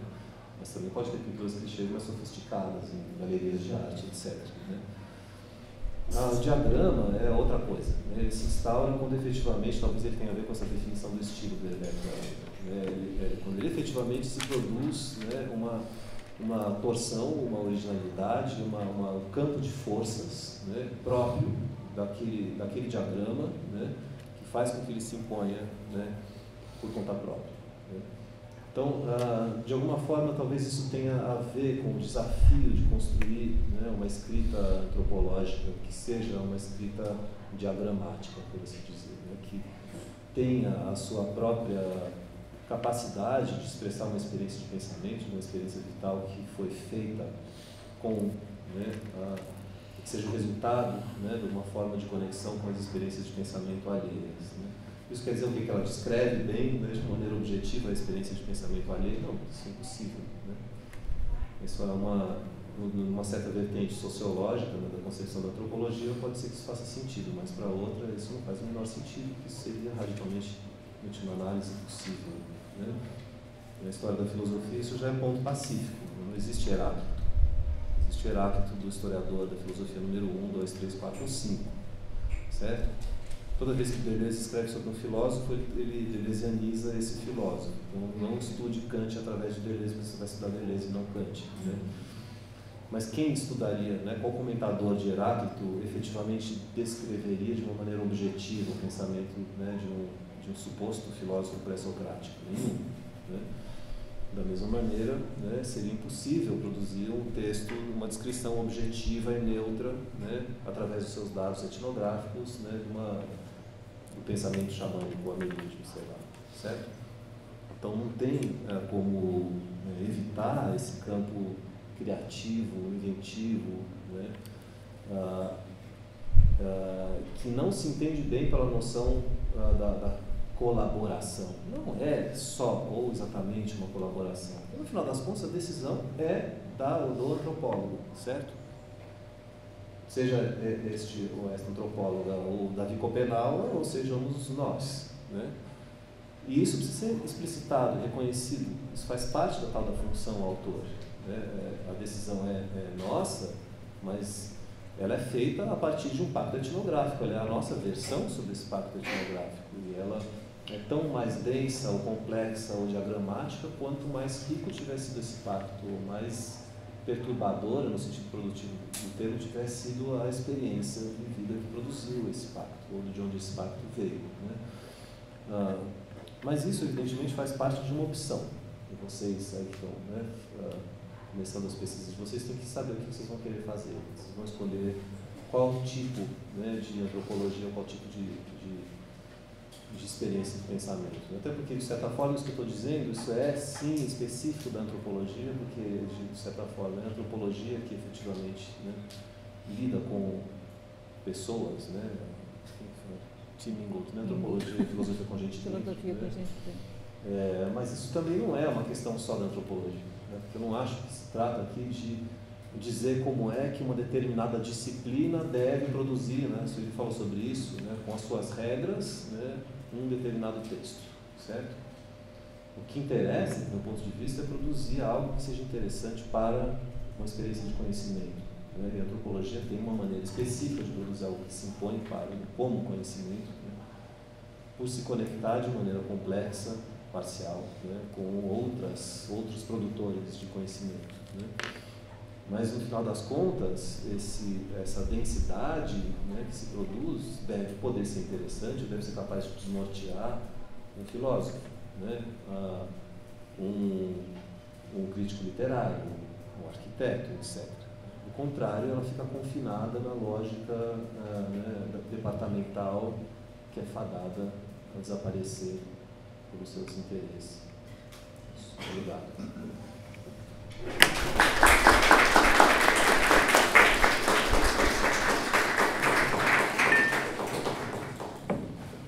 Obrigado, professora Sueli. Obrigado, Pedro. Normalmente é feito um intervalo, mas tendo em vista que o Pedro tem que sair mais cedo hoje para buscar o filho na escola, né, Pedro?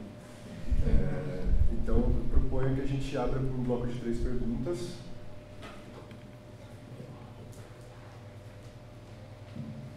Quero só inspirar os colegas aí, que acho que vai ser um pouco difícil fazer qualquer questão agora depois dessas falas.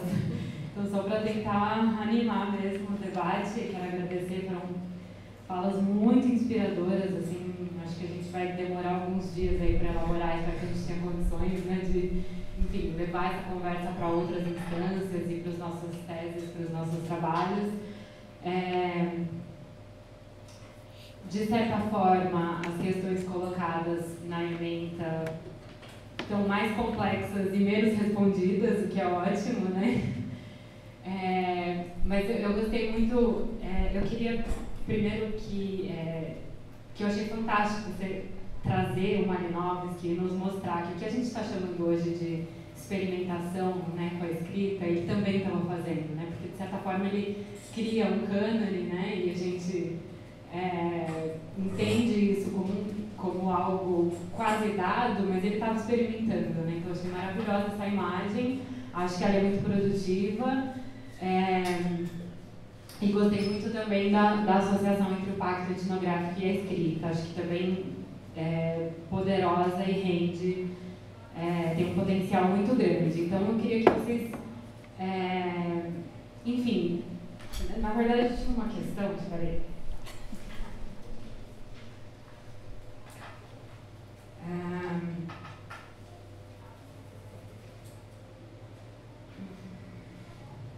que o Pedro fala sobre a torção do pensamento e é uma imagem muito abstrata, assim. Eu queria se você pudesse me dar exemplos etnográficos, enfim. Você trouxe alguns, né, algumas etnografias, alguns trabalhos, o próprio Bruce Albert, enfim, que fazem essa torção do pensamento, mas eu queria te ouvir mais falar sobre isso, o que é essa torção do pensamento e de que forma ela se relaciona com o pacto. Vamos lá, pessoal, coragem. Obrigada, muito obrigada pela fala. Queria agradecer também. Acho que não é à toa que quem pegou o microfone para fazer perguntas foi a Marisol e eu, que nós estamos terminando a escrita. E esse é um grande assunto de sofrimento para a gente, é pelo menos humano. Assim. Sofrimento no bom sentido. Eu tenho 2 perguntas. A primeira tem um pouco a ver com o gesto e ritmo da escrita, né?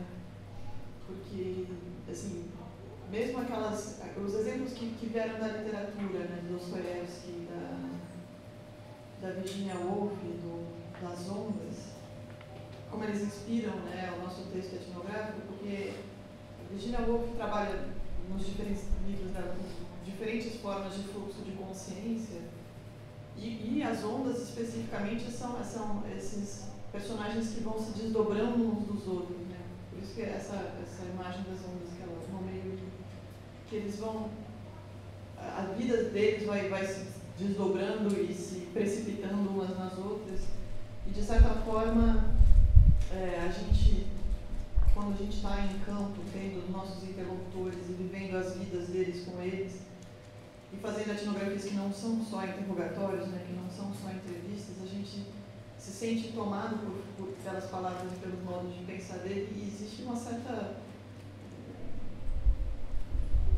uma coisa esquizoide, né, para usar umas expressões talvez mais deleuzianas, e então, aí a responsabilidade da autoria se impõe, mas no momento em que a gente está impregnado por essas outras formas de pensar e de falar, de outras prosódias, e isso cria certos ritmos que depois a gente muitas vezes acaba esterilizando no texto.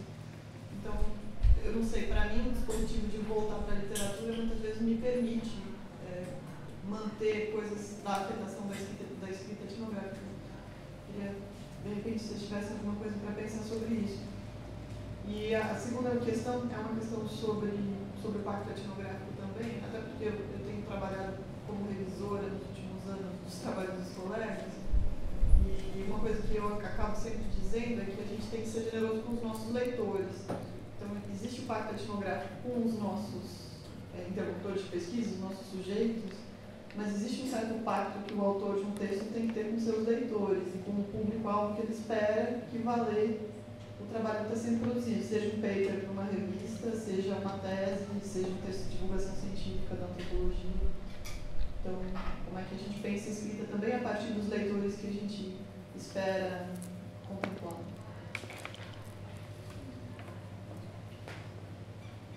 Obrigado, Ana. Não sei se... em nome da comissão, eu queria agradecer as falas de vocês e a presença de vocês. Foi, de fato, impressionante. Acho que, concordo com o Marisol, a gente vai precisar de um tempinho para mastigar. E dizer que, no fim, essa mesa faz parte de uma série de outras cestas do mês que estão, na verdade, extremamente articuladas. A passada foi sobre risco e vulnerabilidade em campo, e a próxima vai ser sobre cuidado de si e condições de trabalho na vida acadêmica. E porque eu vejo a articulação, ao contrário das meninas, eu acabei de entrar no doutorado, então estou um pouco perdida ainda, mas uma das coisas que me fazem bastante pensar é justamente um negócio que a Ana falou, e que a Judith Butler fala em Relatar a Si Mesmo, que quando a gente elabora essa escrita, né, tem duas coisas que acabam orientando bastante, de um modo inconsciente ou não. Um deles é um pressuposto de interpelação, né, por quem nós somos interpelados e a quem nós nos dirigimos, e o outro é o estabelecimento de um certo horizonte de inteligibilidade que organiza a nossa escrita, né? Qual é o fundamento dessa escrita em termos e que a gente pressupõe que a gente compartilha com outras pessoas, né? Quando o Pedro citou aquele pedaço, né, sobre o modo sutil, né, de transferir a violência da vida para o plano mental de unidade de significação, eu não sei, eu queria que talvez você desenvolvesse um pouquinho mais, eu achei super interessante, mas porque eu fico pensando nisso, porque se a gente pensa nesse horizonte de inteligibilidade, e se a gente lida com o fato de que às vezes esses horizontes eles são muito discrepantes, né, e ao mesmo tempo eles precisam se articular de certo modo, como que a gente lida talvez com diferentes unidades de significação, né? Como que a gente lida com o fato de que pressupostos básicos de inteligibilidade estão sendo questionados, seja pelos nossos interlocutores, seja pelo espaço acadêmico em que a gente se insere, né? Eu fico pensando especificamente no meu campo, eu trabalho com narrativas, com literatura produzida por pessoas trans, e essa é uma das coisas que elas estão posicionando a todo momento, né? Que é do tipo, a nossa escrita é extremamente cisnormativa. Então, assim, isso tem que ser levado em consideração no próprio ato da escrita, né? Sobre, digamos, assim como elas levam em consideração nessa produção literária que elas estão fazendo. E aí, não sei, isso, pensar nessas unidades de significação tem me dado bastante angústia. Não sei, eu queria talvez ouvir um pouco vocês. Ser interpelado, né?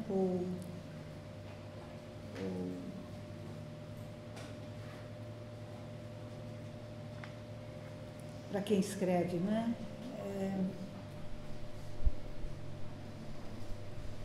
Eu não sei se precisa fazer essa pergunta, a não ser que ela esteja dentro daquilo que o Pedro chamou de pacto etnográfico, né? Não sei.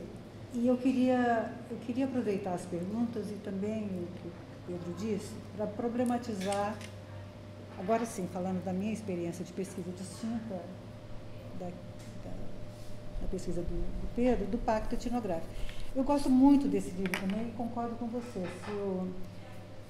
Se eu puder reforçar o seu pedido junto ao seu departamento, depois de convencer o meu, pode ser que, né, terá todo o meu apoio. Mas eu discuti esse livro, quer dizer, nós lemos em conjunto esse livro no curso do ano passado, a Andréia estava lá, né? E foi fascinante a leitura, e o que se desdobrou, né, dessa leitura. Mas você falando agora, pode ser que você fez uma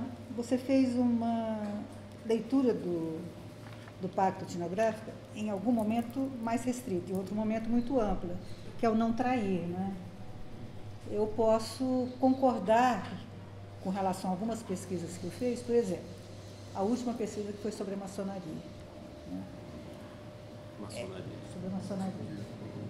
Como é que ficaria o pacto etnográfico? Né? Então, isso para mim é um problema. Né? Quer dizer, é claro que eu não os traí, digamos assim, né? Mas se eu leio bem, né, o Davi Copenau e o como chama o outro? Bruce Albert, né? Se eu os leio bem, quer dizer, e leio principalmente o Davi e o pacto formulado pelo Bruce Albert,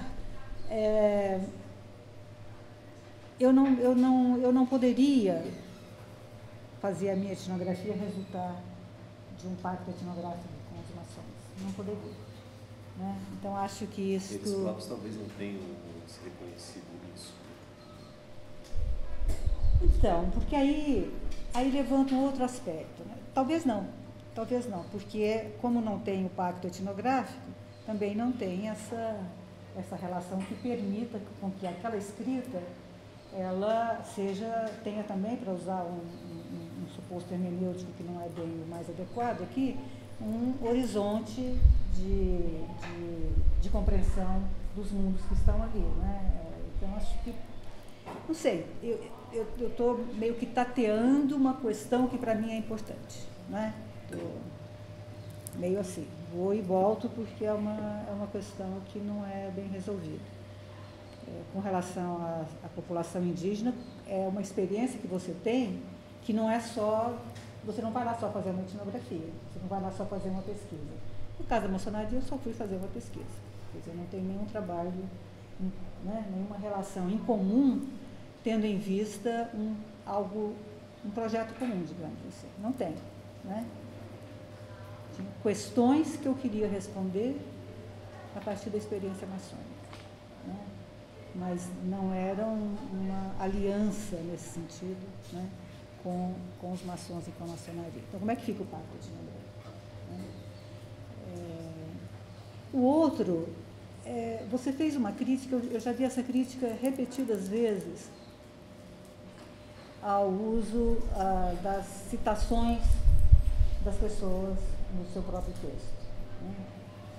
E aí eu tenho um problema, porque eu acho que o texto tem que comportar as citações. Não, mas eu falei de citações eruditas. Não, você falou uma coisa meio populista, né? De você colocar a voz do outro, como dizem, né? Traduzendo mal isso, né? Sim. Eu não gosto dessa expressão, mas enfim, né? Fazer vários momentos do seu texto as palavras daqueles com quem você conviveu. Não foi bem isso que eu quis dizer. Isso eu também faço o tempo inteiro. Eu falei sobre você fazer uma antologia de depoimentos indígenas. Você simplesmente edita isso para artesã, esse tipo de coisa. Tá, que bom. É isso. Eu faço isso também. Eu faço isso. Também é né? interessante, mas não resolve todo o problema. Não resolve. Não resolve. Não é resolve uma porque solução. O meu sonho, quando eu fiz minha tese de doutorado, já que vocês estão escrevendo, Eu acho que é excelente você olhar para outras experiências de escrita, acho que isso funciona. No meu caso, eu queria montar uma ópera. Né? Como era uma relação entre as patroas e as empregadas domésticas, né? Mas eu queria montar a ópera mesmo, com vários personagens cantando no meu texto, né? E performatizando no meu texto. É claro que eu não consegui fazer isso. Né? Então, essa tentativa já demonstra uma vontade de experimentação da escrita antropológica, digamos assim. Mas me parece que é difícil uma etnografia que não seja também uma experimentação, né? Porque eu fico pensando em clássicos mesmo, né? Você falou do Malinowski, eu falei do Malinowski, mas o Victor Turner, no Schism and Continuity, aquilo é uma experimentação etnográfica nos anos 50, né? Alguns diriam, bom, o Bateson também fez isso, e vários outros, né? E são as que eu gosto de ler, curiosamente, né? Mas então eu não tenho resposta para essas perguntas sobre o pacto, acho que eu já, de certa maneira, me referi, né?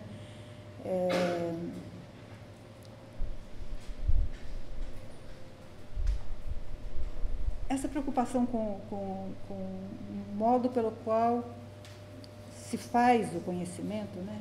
O modo pelo qual se produz o conhecimento, eu acho que ela é mais importante do que para quem eu escrevo, me parece. Né? E talvez eu não tenha como responder, porque eu não tenha pensado muito sobre isso. Né? Eu não sei se quando eu escrevo eu penso para quem eu estou escrevendo. Vou dar um exemplo, e às vezes você desagrada. Né? Quando eu escrevi a minha tese sobre a relação entre patroas e empregados domésticos, os antropólogos adoram, porque é super objetivista, né? Meio sociológico. Tinha uma filósofa na banca que detestou, né? Como ela é minha amiga, ela me falou que detestou. Né? Quando eu escrevi as narrativas, a vida em narrativas, né? Como que é? Uma trajetória em narrativas, né? Os antropólogos odeiam, né? Então, às vezes, quanto tempo você passou lá? 2 meses? Né? Então, isso, pronto, né? Resolveu. Né? Passou 2 meses, você não foi capaz de fazer muita coisa em campo. Né? Então, o que é uma escrita antropológica? Né? Como pensar para quem que você escreve? Né? A menos que seja uma reflexão sobre os efeitos de você operar com pacto etnográfico. Aí é outra coisa. Mas aí tem essa pergunta. Mas você fez questão de dizer isso, né? Varia, depende de que pesquisa você está fazendo, né? E do contexto da pesquisa. Né? Não sei, só para problematizar mais do que responder as perguntas, né, que foram postas.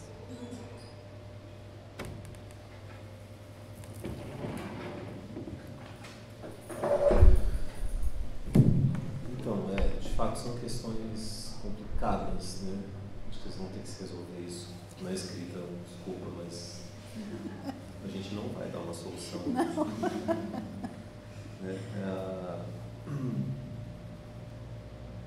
Enfim, talvez tenha uma conexão entre as duas questões que vocês colocaram. Né? Como lidar com prosódias, ritmos distintos, né? E, simultaneamente, com distintas unidades de significação, né? Foi o que você colocou. Né? É claro que ritmos, prosódias, estilos, né? Distintos também implicam unidades de significação distintos. Né? E eu acho que não tem como a gente imaginar que a gente não vai produzir uma redução. Né? Toda escrita etnográfica é uma tradução / redução, né? De unidades de significação outras para uma unidade específica, que é aquela sei lá, de um livro, de uma tese, etc. Né? É evidente que essa tese, esse livro, né, ganha muito, mas isso também não é obrigatório, se ela for polifônica, né? Não no sentido histérico, né? Talvez seja pós-moderno, só as vozes alheias, como se a voz do antropólogo não existisse, né? Mas ela tem, evidentemente, que se valer de citações, de uma variação do discurso, etc. Eu faço muito isso, fiz muito isso no meu trabalho, até porque eu, de certa forma, sou muito mais um tradutor do que um antropólogo que só escreve, né, pela sua própria pena. Né? Então, o meu texto é toda uma montagem de citações, de traduções de depoimentos, de narrativas, de cantos, etc. Né? Mas com interpolações de passagens que são absolutamente densas, acadêmicas, de análise de conceitos, com notas de rodapé, etc. Né? Então, acho que, de certa forma, o texto antropológico / etnográfico permite essa variabilidade entre estilos de significação. Ele pode trazer isso, ele também pode trazer uma variação de ritmos e de prosódias. Né? Se você vai depois unificar, vai ter uma parte que é a sua escrita, né? Na qual você unifica isso no seu estilo. Tudo bem. Né? Acho que a gente tem que, né, não pode imaginar que uma tradução ou uma transformação é necessariamente uma mutilação, uma redução, uma perversão da originalidade nativa, até porque não existe essa originalidade nativa, certo? Eles também estão colando, montando, sampleando formas outras de conhecimento o tempo inteiro, né? Então, se a gente não assume isso, né, como a gente está estudando justamente teorias da tradução no curso da pós, né, com uma perspectiva melancólica, né, como se o tradutor sempre estivesse em defasagem com relação ao original, mas assume isso de um ponto de vista criativo, né, e propositivo, né, aí a escrita ganha uma leveza. Né, ela não perde seu compromisso, mas ela ganha uma leveza, um interesse. Né. Aproveitem, que esse é um momento que vocês têm para efetivamente ficar mergulhados, né, numa escrita. E para mim isso foi muito bom. É difícil, né, é angustiante, mas é um momento que você tem, né, para ficar lá fazendo só isso. Né. Não sei se a gente não faz só isso, mas de fato eu acho que a grande questão é ficar se batendo com a normatividade, né, com essa normatividade que é esperada de uma tese de doutorado, etc, etc. Né. Mas a norma está aí, né, as leis estão para serem, né, o quê? Desinventadas, né, desrespeitadas, sei lá. Então acho que a grande questão é essa. Né. Não adianta a gente achar que a gente não lida com por exemplo, o que é uma boa obra de arte? É uma obra que lida com a história da arte. É muito difícil você imaginar que uma obra de arte não dialoga. Se ela não dialogar com nada, com ninguém, não é uma obra de arte. Ela tem que dialogar com a história da arte. Né? Um romance também dialoga com a história da literatura, de alguma maneira. Ou então ele acha o quê? Um autor acha que ele cai do céu, que ele inventa a roda em todo momento. Não é assim. Né? Então, a gente também tem os nossos gêneros, né? Os nossos ancestrais, né? Malinowski, etc. Então não tem por que você fingir, né, que essa tradição não faz sentido, né? Até porque isso seria extremamente ingênuo. Né? Tomar isso como uma normatividade pode ser excessivamente pesado, muito embora, claro, a gente tenha, né, seja vista essa carapuça muitas vezes, né? Mas talvez seja mais interessante lidar com isso como um repertório tradicional à disposição, né? Porque deve existir também um repertório tradicional, né, da discursividade, não ser uma loja maçônica, entendeu? Uma maneira específica, né, uma prosódia específica, um corpo específico, uma performance específica, assim como também evidentemente existe nas sociedades indígenas. Né? Existe uma performance normativa, você não pode, isso se chama tradição. E a relação entre estilo e tradição é muito, muito tênue, muito próxima. Né? O que a gente faz aqui, a gente tem a possibilidade de produzir uma invenção, uma combinação e uma torção sobre esses estilos. Né? Aí, cadê? Quem foi que falou sobre sobre a torção? Né? Eu sou muito ruim de lembrar de exemplos assim de cabeça, tá? Mas toda boa etnografia para mim produz uma torção no pensamento. Né? Se ela se impõe justamente por isso, né? Isso é banal, né? Por te obrigar a sair, né, do seu lugar de comodismo. Né? Talvez um grande exemplo disso seja dado pela Marilyn Stratton, de novo, no The Gender of the Gift. Né? Ela critica a etnografia da Melanésia e diz que o grande erro dessa etnografia foi ter pressuposto uma centralidade do sujeito, do agente, né? Como se as ações todas decorressem de um sujeito individual. Né?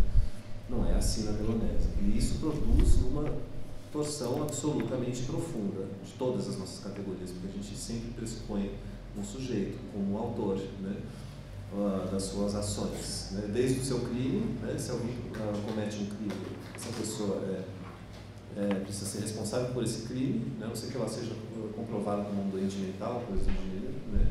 Até um prêmio, certo? Um acadêmico, escreveu uma tese premiada, você é o autor daquela ação, né? Mas o que acontece em lugares nos quais esse tipo de configuração não funciona, né? Aí você tem um horizonte gigantesco de reflexão para lidar em torno deste pequeno problema que aparece lá no gênero da Haddad, né? Mas acho que toda boa etnografia potencialmente produz, né, um nó. O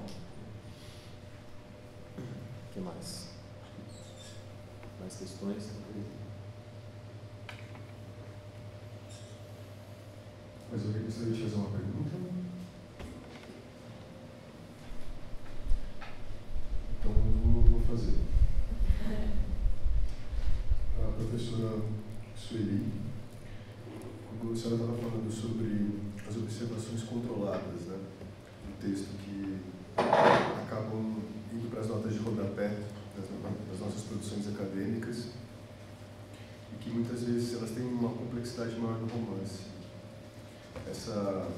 Eu, na minha posição de mestrando, terminando meu mestrado, compartilho com as garotas o depoimento delas do processo de escrita e do que fazer, como compor, como não compor. Eu optei por jogar todas as referências textuais a autores para notas de rodapé e para dar vazão no texto, no corpo do texto, nas percepções. E eu gostaria de saber o que a senhora pensa em relação a isso, no sentido dessa virada, no caso, assim, se possível, né, de tentar trabalhar no próprio corpo do texto as percepções do antropólogo enquanto uma maneira que sobressai, né? Ou seja, uma observação controlada, violar, né, transgredir essa observação controlada. E para o Pedro, eu vou trazer a questão do romance do Pedro, né, que também tem um certo diálogo com o processo de escrita e tudo mais. No sentido de que é um romance onde o personagem é um antropólogo. Eu estava comentando com ele antes de começar a sexta do mês, em relação que queria que ele me dissesse, né, assim, como ele se sente de produzir um romance, uma narrativa, onde o personagem é um antropólogo que pesquisa com uma tribo nativa ameríndia, do contexto obcecado por o mito dos pássaros, né, o mito do Estuciano. Então, assim, me pareceu que muitas das indagações e das questões que transparecem no texto, elas podem ter sido fomentadas, é claro, para alimentar o imaginário do romancista a partir do seu caderno de campo. Eu queria entender um pouco sobre isso, do processo de escrita do romance, a partir da posição do antropólogo, não o antropólogo que está narrando o texto, é claro, mas do antropólogo Pedro. O que isso alimenta o texto, o que isso dificulta a narrativa, né, e como isso conversa com a sua pesquisa antropológica, propriamente dita.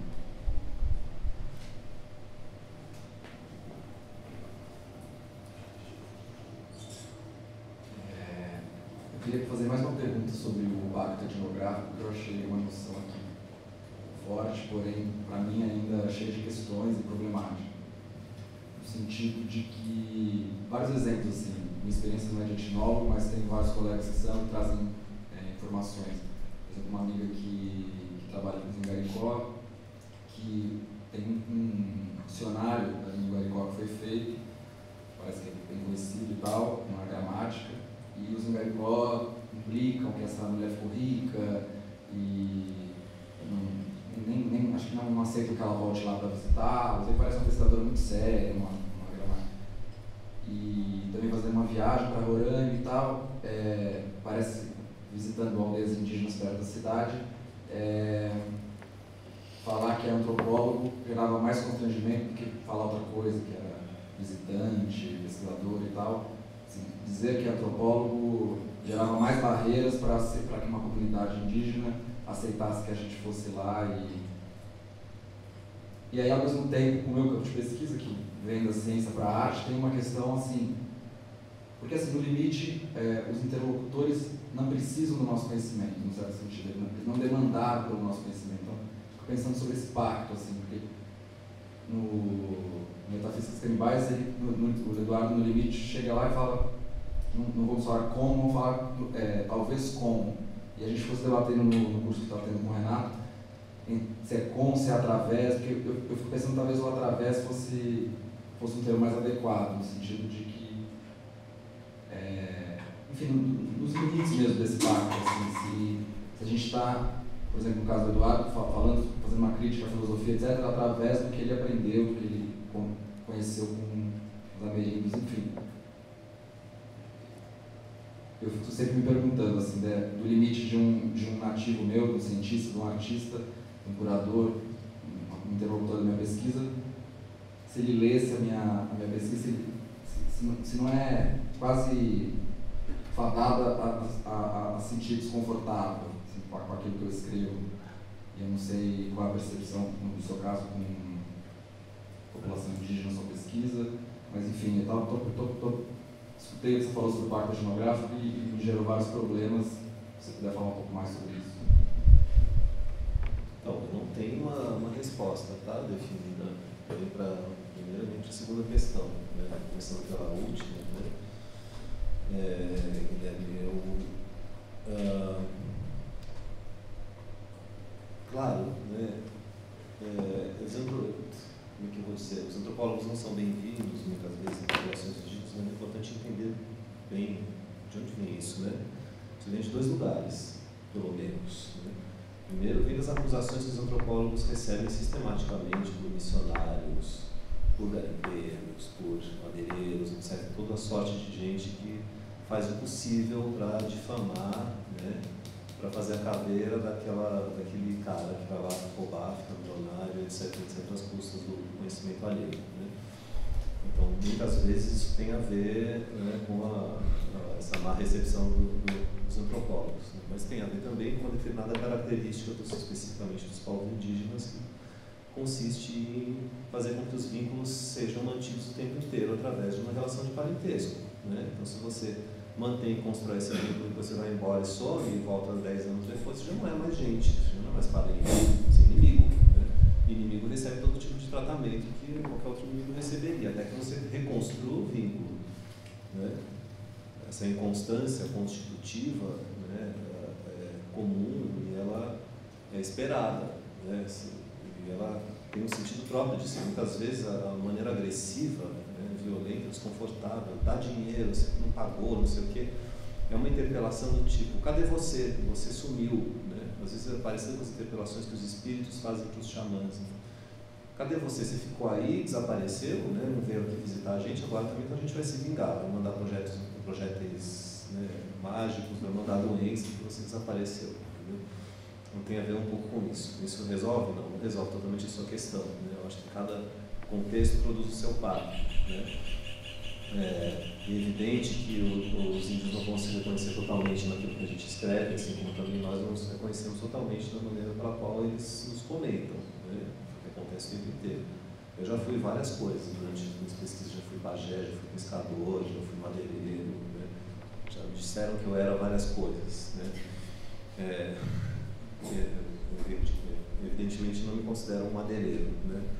Mas isso vai, ou seja, tem uma rede, né, de interpretações, isso é mais fofoca, mas também tem umas formas de percepção, né, efetiva de quem é esse estrangeiro, né, que não são compatíveis com o que a gente imaginaria de si. Isso faz parte da partilha de um conhecimento que é sempre parcializado, etc, etc. Né? Então, essa ilusão de achar que você, né, que os seus interlocutores vão se reconhecer plenamente no seu texto é impossível, né? Porque ninguém nunca se reconhece plenamente em tradução alguma, né? Muitas vezes o autor também não se reconhece no seu próprio texto. Quando eu vou reler as coisas que eu escrevi, eu não me reconheço às vezes nelas, às vezes sim, né?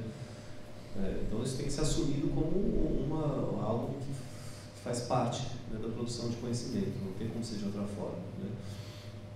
Agora, talvez o problema do pacto seja mais...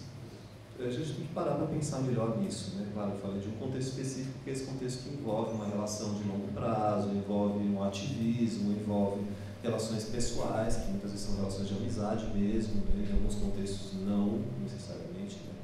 Você trabalha em sociedades indígenas, mas talvez o problema essencial do pacto seja esse, né? Se você vai para um determinado contexto, seja uma loja maçônica ou forró, né?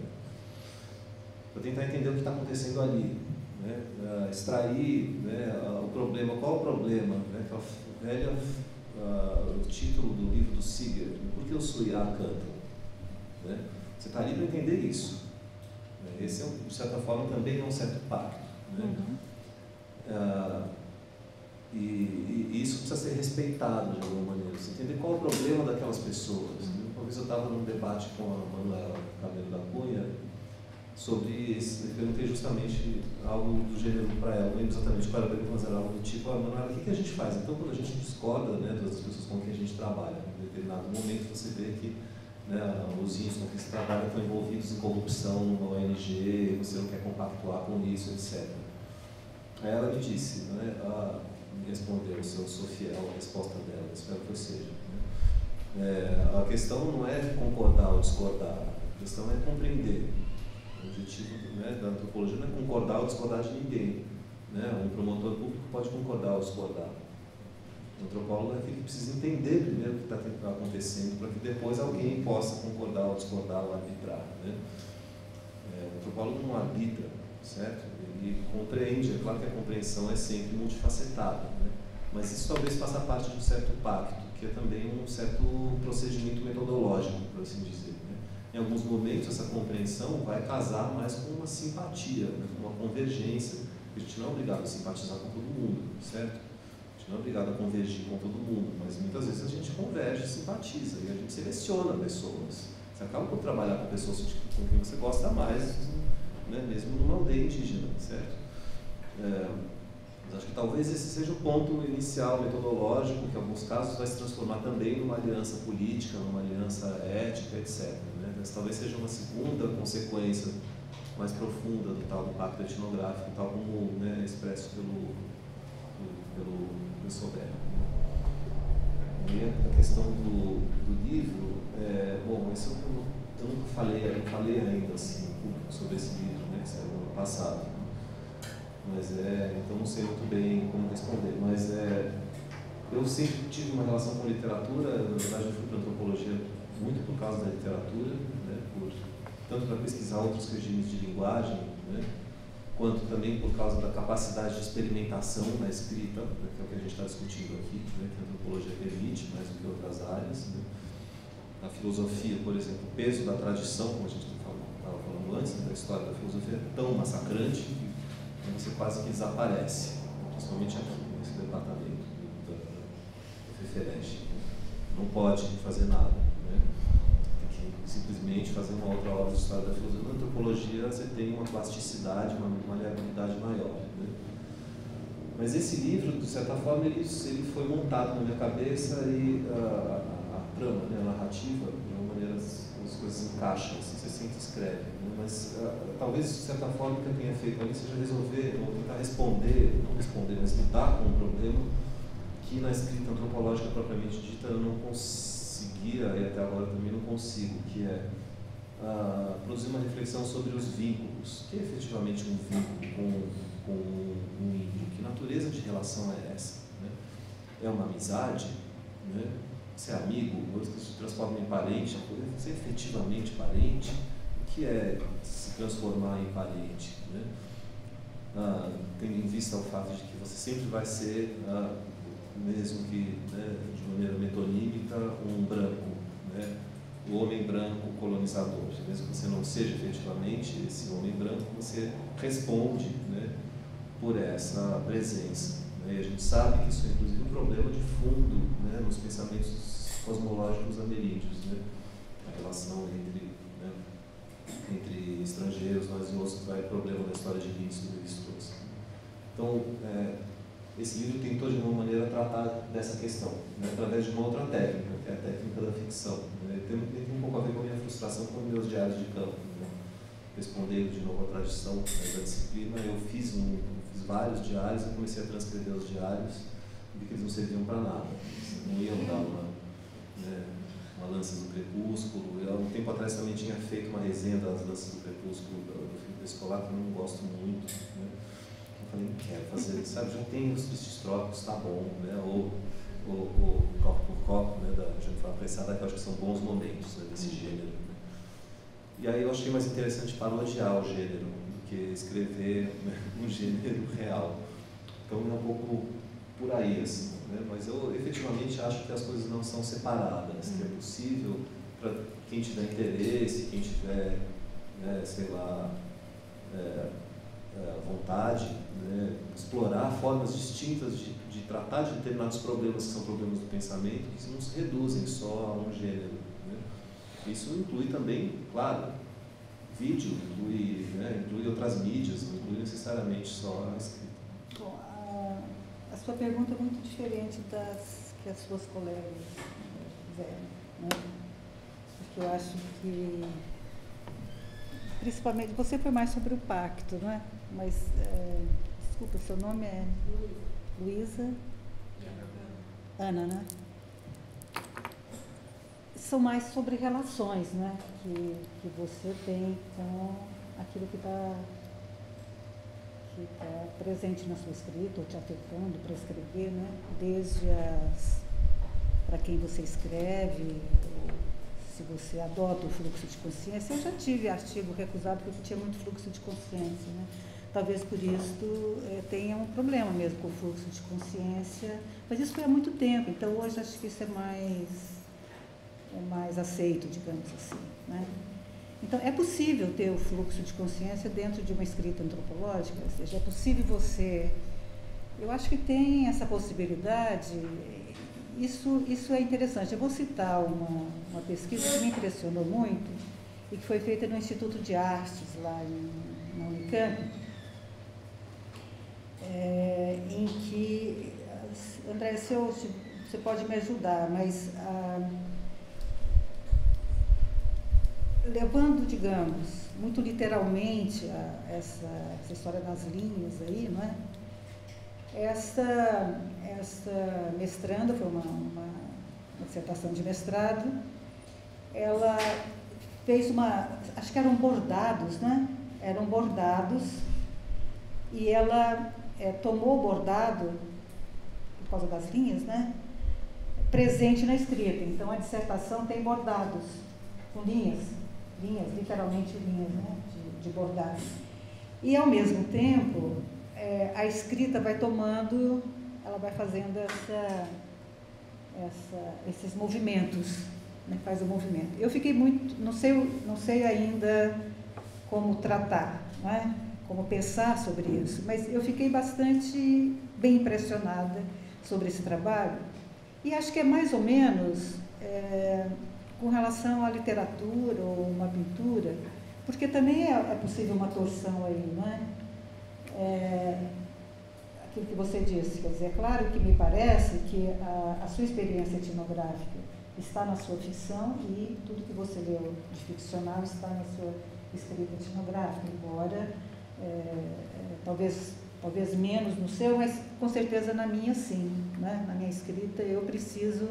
Então, acho que eu sou muito interpelada, isso sim, por aquilo que eu leio também, não só pela minha pesquisa de campo, embora também eu tenha esse compromisso com a pesquisa de campo eu tenho muito forte, né? Essa foi, aliás, a minha formação, né? Quer dizer, nos anos 70 era isso que nós ouvíamos, né? Os sociólogos falam de grandes questões, da grande narrativa, os cientistas políticos falam do Estado, cabe aos antropólogos escrever etnografia, fazer etnografia com muita pesquisa de campo. Essa foi a minha formação.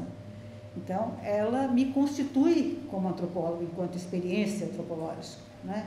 Então, eu não vou conseguir escrever sem que isso esteja lá. Mas não é só isso, né? Não é só isso. Então, eu não tenho, é forte dizer isso, mas eu não tenho nenhum escrúpulo, né, em citar algum autor que não seja antropólogo quando eu estou escrevendo e conversar com ele. Não tenho, né? Então, independente de para quem seja escrita, porque de fato eu não faço essa pergunta. Você me alertou agora para o problema, não é? Eu não sei para quem eu escrevo. quando eu escrevo antropologia, mas eu sei com quem eu converso quando eu escrevo. Então, acho que você precisa fazer algumas escolhas, né? E vai agradar alguns e talvez não todos, né? Agora, a pergunta que você fez é outra, né? A pergunta que você fez é mais formal da escrita, né? Se as notas vão, o que vai para nota, o que não vai para nota. O que eu fiz foi citar o trabalho da Suzanne Chazan-Angelique, né? E o que ela faz é o contraponto do trabalho antropológico que ela fez, da escrita e pesquisa antropológicas, de um outro que se ancorou no mesmo ritual do banho das relíquias para escrever um romance.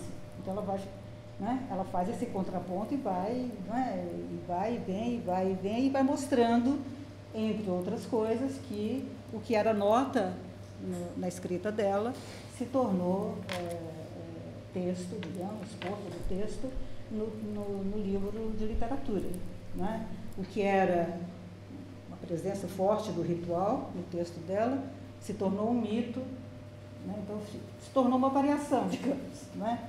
Mas uma variação que ela opera com inversão, né? O que tinha forte no texto dela em termos do cânone da escrita antropológica, né, vai se tornar um cânone literário, né, no livro dele. Agora, você teve experimentos e experimentos com relação às notas, né? Foi o Taussig? O Taussig, né? Ou foi o Taussig fez muita experimentação, né, na etnografia dele, né? Ele faz até hoje, né? Quer dizer, na relação com o desenho, né?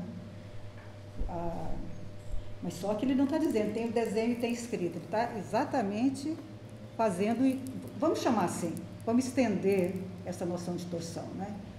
Porque aí, quando você faz essa torção, você não está fazendo ficar único, nem está fazendo ficar híbrido, porque isso é importante, né? Por isso que eu gosto do Meshworth, porque não tem hibridismo, não é Latour, tá? O Meshworth não é a antes, né? A teoria do ator Network, né? Mantém a multiplicidade das linhas, formam-se nós e a linha vai passear, né? Vai formar nós com outras linhas, tá? Então não tem híbrido, não é? Não tem híbrido, mas é um contágio. Eu diria que tudo isso tem que contagiar a nossa escrita, né? Eu não sou, diferentemente do Pedro, eu nunca escrevi literatura. Mas o que eu quero é exatamente trazer a literatura para dentro da escrita antropológica. É trazer essas experiências artísticas para dentro da escrita antropológica. E, com isso, modificar a escrita antropológica. Então, mas sem que seja um híbrido, que seja contagiado. Eu diria que é isso, né? Se há algo que eu me interesso é contagiar a escrita antropológica para que ela se transforme, né? E contagiar com essas outras experiências estéticas e de campo e etc, etc, né? Não sei, é isso. É isso. Muito obrigado. Para encerrar, então, agradeço a presença da professora Sueli, ter se deslocado até aqui. Foi um prazer, obrigada pelo convite. Foi um prazer.